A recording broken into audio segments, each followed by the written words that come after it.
Okay, let's start with the obvious. Cameron Young nearly broke the PGA Tour's holy grail of scoring records this week, and yet his reaction was, half disappointed. That's the kind of paradox that makes golf so fascinating to me. I mean, here's a guy who shot a 61, a number that would have been career-defining for 99% of players, and he's mad he didn't get to 55. That's the mental gymnastics of elite sports right there. What stands out to me isn't just the score itself, but the mindset. Young mentioned he had 10 footers for birdie on every hole. Think about that. Most of us would be high-fiving trees after a round like that, but he's dissecting missed opportunities.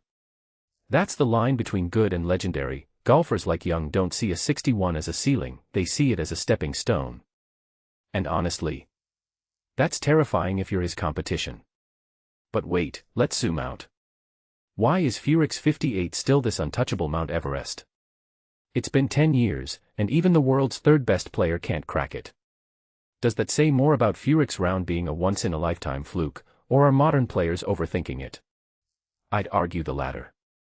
Look at Young, he's got a 59 already. He's not afraid of the record. But here's the twist, the easier the course, the harder the mental battle. When you expect birdies, every par feels like a failure. And that's the trap Young fell into. Now let's talk Rickie Fowler. Dude's like the comeback kid of this tournament. He briefly took the lead, then collapsed, then salvaged his round with a clutch birdie on 18. If you're Fowler, do you walk off the course feeling like a contender or a cautionary tale? Because here's the thing, his last win was in 2023, and he's been in this weird purgatory of almost greatness since. His 3-putt on 11. That's not just a mistake, it's a metaphor. Golf's a game of inches, and Fowler's career has been hanging on them lately. But here's a deeper angle, why did Fowler's interaction with the fan at the end matter? He brought a kid onto the course to retrieve his hole-in-one ball. Sure, it's a sweet gesture, but think about the optics. This tournament's in its final year, right? Sponsors are leaving, the spotlight's fading. Fowler's giving fans a memory they'll talk about for decades. That's not just good PR, it's legacy building. In a sport where tradition matters, moments like that outlive tournaments. And then there's the cut drama.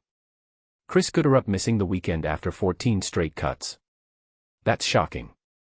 But what's really interesting is how players like Tony Finau are gaming the system, calculating FedEx Cup points like chess moves. This isn't just about pride, it's about survival. The PGA Tour's a business, and guys like Finau know that one bad week can cost you millions in playoff eligibility. So what's the takeaway here?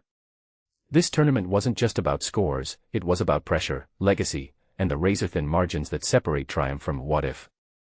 Cameron Young's 61 might not break Furyks' record, but it proved something bigger. The next generation isn't just chasing trophies. They're rewriting what's possible. And that's why we'll still be talking about this round long after the Rocket Classic fades into history. What do you think? Was Young's disappointing round actually a win in disguise? Let me know in the comments.